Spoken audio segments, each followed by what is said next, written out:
Chers amis, la fin de cette année liturgique s'achève ce dimanche en grande apothéose. Nous fêtons ce dimanche 22 novembre, ce dimanche qui clôture l'année liturgique, nous fêtons notre Seigneur Jésus-Christ comme roi de l'univers. Non pas un roi matérialiste, non pas un roi riche d'or, mais un roi riche de cette spiritualité, un roi riche de cette parole de Dieu. Quel parcours pour ce roi, depuis l'appel de Jean-Baptiste qui nous invitait à aplanir les chemins justement de ce roi qui allait venir, de ce roi qui est né au mois de décembre, de ce roi qui est né le jour de Noël. Et quel parcours donc depuis cette naissance de ce roi et aujourd'hui, cette proclamation du sacerdoce royal du Christ dans lequel seules les brebis pourront être présentes autour de ce roi. À la fin des temps, l'humanité dans son ensemble sera devant celui qui n'a eu de cesse de nous inviter justement à être ses brebis, sous la conduite de ce berger unique qu'est le Christ. Et oui, chers amis, ne nous leurrons pas. Le jugement dernier n'est pas un mythe, n'est pas un événement sans aucun sens. Oui, un jour viendra ce temps du jugement dernier. Et c'est ce jour du jugement dernier que ce roi de l'univers séparera d'un côté les brebis, de l'autre côté ceux qui sont désignés sous l'appellation de boucs. Mais qui sont ces brebis ? Ces brebis, ce sont ceux et celles qui ont décidé de lui appartenir réellement, exclusivement, décidé d'appartenir réellement au Christ. Les brebis sont aussi ceux qui ont reconnu sa voix, la voix de leur berger, qui ont enregistré cette voix au plus profond d'eux-mêmes et qui, dès que ce roi parlait, dès que ce berger parlait, ils le reconnaissaient immédiatement. Ils ne se sont pas mis à écouter des mercenaires, des imposteurs. Les brebis sont ceux aussi qui ont marché à la suite du Christ et qui ont accepté d'être conduits par lui. Les brebis sont ceux et celles qui n'ont jamais eu de pointe d'orgueil en eux-mêmes et qui se sont sentis humbles, en pleine humilité tout au long de leur vie. Les brebis, lorsqu'ils sont avec leur berger, ne craignent pas le danger et ne s'inquiètent de rien, car les brebis se sentent en sécurité auprès de leur berger. Ce sont aussi celles et ceux qui se sont rassasiés dans les verts pâturages qui étaient parsemés de cette parole du Christ, de cet évangile que nous avons à méditer en permanence. Nous sommes, avec cet évangile, comme les animaux, nous sommes appelés à ruminer ces paroles de Dieu. Les brebis sont ceux et celles aussi qui se sont toujours retrouvés dans ce troupeau du Christ, dans ce troupeau réuni autour de leur berger. Nous sommes aussi toujours comme un troupeau. Nous demeurons auprès de sa présence tous les jours, de façon quotidienne. Et puis aussi, les brebis sont appelées à donner à naissance dans le monde naturel à des agneaux. Et nous aussi, nous étions des brebis lorsque nous avons transmis la foi, lorsque nous avons transmis la parole de Dieu. C'est cette façon-là aussi que nous avons été, je dirais, nous avons engendré des fils pour le royaume de Dieu. Mais alors, À l'inverse de ceux qui étaient les brebis, qui donc étaient les boucs? Vous savez peut-être, vous connaissez aussi peut-être cette image d'Épinal qui représente toujours le bouc comme le diable. Mais un diable non pas invisible, mais un diable vraiment réel, présent physiquement. Oui, le bouc, c'est un animal mal aimé, qui dans la croyance, effectivement, rappelait cette image du diable. Le diable, c'est celui qui divise, celui qui porte le mal, celui qui crée la discorde. Et n'oublions pas que dans l'histoire de l'Église, au Moyen Âge, le bouc était utilisé par l'Église comme représentation du mal, comme représentant du diable. Et vous savez aussi que, malheureusement, dans un troupeau, le bouc, c'est celui qui se laisse le moins facilement conduire par le berger et qui est souvent agressif, qui est souvent rebelle. Pour en revenir à ce discours de Jésus, il faut le positionner dans le temps. Ce discours, Jésus le tient juste avant son propre procès, qui le conduira à la mort. Je cite ce passage de l'évangile de Matthieu, toujours, lorsque Jésus eut terminé tout ce discours, il s'adressa à ses disciples.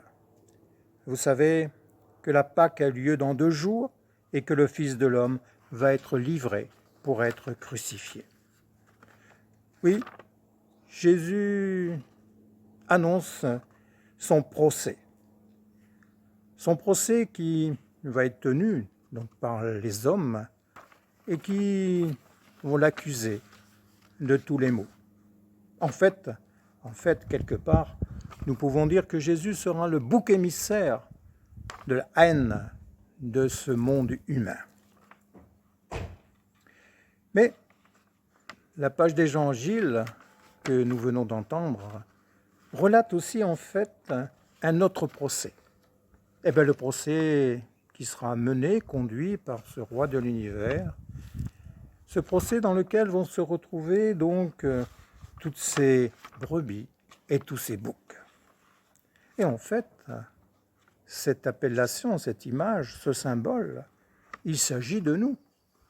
En effet, le procès qui a été fait à Jésus en son temps nous atteint en même temps, parce que nous portons une part de responsabilité dans ce qui lui est arrivé. Oui, chaque homme, chacun d'entre nous, nous sommes dans cette dualité. Dans cette dualité, nous sommes à la fois tantôt des brebis, mais aussi tantôt des boucs. Ensemble, relisons lentement cet évangile d'aujourd'hui. Quand il viendra dans la gloire, le roi placera les brebis à sa droite et les boucs à sa gauche. Alors, en ce qui me concerne, où suis-je dans cette histoire? Suis-je à droite? Suis-je à gauche? Ou suis-je les deux à la fois? Si je suis tantôt brebis, à ce moment-là, j'ai le sens des autres. J'ai le sens aussi du bercail. Je suis aussi, d'une certaine manière, obéissant au berger. Je suis parfois aveugle, je suis parfois servile, mais le pasteur m'aime quand même. Le pasteur me connaît et moi je connais mon berger. Par contre, quand je suis bouc, je prends un esprit d'indépendance, c'est-à-dire que je ne veux rien entendre. Rappelez-vous cette histoire de la chèvre de M. Séguin, qui ne voulait rien savoir et qui malheureusement a péri de fait de cette indépendance, de cette liberté qu'elle réclamait à tout prix et qui en définitive va lui coûter très cher. Poursuivons cet évangile de Matthieu. Il dira à ceux qui sont à sa droite, « Venez les bénis de mon Père.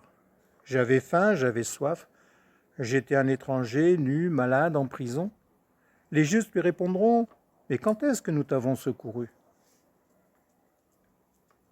Par cette parole, Jésus leur révèle qu'il se reconnaît dans tous les éprouvés de la terre. Oui, dans toutes ces personnes fragiles, dans toutes ces personnes en souffrance, c'est le Christ qui est présent. Et le Christ n'est pas présent de façon anonyme, il est présent parce qu'il partage cette souffrance, il partage cette épreuve. Et en même temps, il partage ce fardeau de la souffrance. Il nous arrive, nous aussi, parfois, d'être dans cette même situation. Il nous arrive d'aller voir des malades, donc de partager avec eux leur douleur, de partager avec eux leur peine. Il nous arrive d'aller consoler des personnes qui sont dans une épreuve, soit parce qu'ils viennent de vivre un deuil, soit parce qu'ils viennent d'avoir un accident, soit parce qu'ils traversent une épreuve comme nous en connaissons beaucoup dans notre époque, c'est-à-dire celle éventuellement du chômage, celle du divorce aussi, celle de la séparation d'un enfant qui quitte la maison et qui ne veut plus voir ses parents, et encore bien d'autres cas. Il nous arrive pourtant dans ces jours-là de faire du bien avec amour, de consoler, même si lorsque nous le faisons, nous n'avons pas forcément conscience que nous jaillissons comme le Christ. Mais le jour du jugement dernier, Dieu saura s'en souvenir, et ce jour-là, il s'en souviendra pour notre joie. Toujours dans l'évangile de Matthieu, il dira à ceux qui seront à sa gauche, « Allez-vous-en loin de moi, car j'avais faim, j'avais soif. J'étais démuni, en prison, nu, prisonnier, et vous n'avez rien fait. » Oui, sur notre route, nous avons rencontré effectivement au bord du chemin quelqu'un qui nous tendait la main pour avoir une petite pièce d'argent pour pouvoir s'acheter de quoi mourir. Nous avons su que quelqu'un était à l'hôpital et que nous n'avons pas daigné prendre un peu de temps pour aller le voir. Nous avons su que, oui, un tel ou une telle venait de perdre son frère ou sa sœur ou son père ou sa mère, un autre parent. Et nous n'avons pas pris le temps de simplement prendre le téléphone, de lui adresser quelques mots, de simplement lui parler. Et encore bien d'autres situations où nous n'avons pas daigné nous bouger pour aller à la rencontre de celui qui effectivement traversait un moment difficile.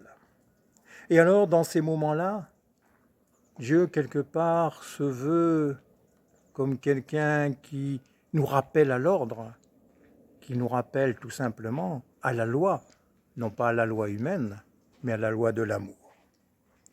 Pensons par exemple aux enfants qui font des bêtises et que les grandes personnes corrigent pour les instruire ou les éduquer. Mais Dieu fait pareil avec nous, les grands. Oui, Dieu nous rappelle, nous éduque qu'il nous faut effectivement reprendre, je dirais, notre position, reprendre ce qu'il nous demande d'être. C'est cela qui est important. Et cette correction, bien entendu, entre guillemets, nous l'acceptons ou nous ne l'acceptons pas. Comme les enfants acceptent les réprimandes ou ne les acceptent pas, ils se rebellent et ne comprennent pas toujours pourquoi les parents les réprimandent. Et nous aussi, nous pensons que ce que nous venons de faire est naturel et normal, et nous ne comprenons pas pourquoi Dieu se veut être celui qui nous rappelle à la loi de l'amour. Donc, dans ces moments-là, lorsque nous sommes effectivement avec cet esprit rebelle, où est le bouc qui est en moi? Et comment je peux m'en défaire? Voilà un temps de réflexion que pouvons nous accorder et refaire une lecture de notre vie ou justement savoir quels sont les moments où nous avons été plutôt cette image du bouc que plutôt cette image de la brebis. Cet évangile, on peut penser qu'effectivement s'adresse dans les circonstances où je n'ai pas aidé quelqu'un, où je n'ai pas su faire quelque chose pour mon prochain. Mais justement, vous savez, le philosophe Emmanuel Mounier disait qu'avant de pouvoir être en capacité d'aider son prochain, il faut déjà être en capacité de s'aider soi-même. Oui, nous pouvons nous poser cette question dans laquelle nous nous disons, mais Jésus, quand est-ce que je t'ai accueilli, moi, dans mon cœur, pour moi? Quand est-ce que j'ai refusé ta présence en moi? Oui, voilà. Quand Jésus s'est présenté à nous, lui avons-nous ouvert notre porte? Ou, au contraire, il a frappé et nous avons répondu, il n'y a personne. Ou passe ton chemin, je ne suis pas disponible. Et avant de pouvoir aller aider son prochain, il faut déjà avoir accepté soi-même la présence du Christ. Je ne peux pas aller à la rencontre de prochain si je ne l'ai pas en moi. Cela n'a pas de sens, cela n'a pas de signification. Donc vous voyez que cet évangile ne s'adresse pas uniquement que lorsque je n'ai pas fait quelque chose à autrui. C'est bien tout d'abord à moi qu'il s'adresse. Et il me demande de me regarder en moi-même, de voir les temps où j'ai accepté et les temps où j'ai refusé sa présence. Nous voyons bien et nous mesurons ô combien Dieu s'est fait homme en Jésus, à la fois rempli de gloire et si humble, devenu pour toujours le roi de l'univers. Alors ce roi de l'univers, vous voyez que c'est un roi dont sa richesse c'est sa miséricorde, son pardon, mais aussi ce roi qui sait, je dirais, apprendre à ses sujets comment se conduire, non pas en les condamnant, mais leur montrant ce qu'il n'y a pas de juste en eux, justement pour qu'ils deviennent justes devant le roi de l'univers. En conclusion de ce commentaire, je voudrais terminer par cette prière de Teilhard de Chardin à propos justement de ce roi de l'univers. Christ glorieux, tu es le centre éblouissant où se relient les fibres sans nombre du multiple. Tes mains emprisonnent les étoiles, tu es le premier et le dernier, le vivant, le mort et le ressuscité. Tu rassembles en ton unité toutes les forces, tous les états. C'est toi que j'appelle d'un désir aussi vaste que l'univers. Tu es vraiment mon Seigneur et mon Dieu. Teilhard de Chardin. Donc, frères et sœurs, soyons prêts pour ce jugement dernier, en nous préparant non pas la veille de ce passage, mais dès maintenant. Amen.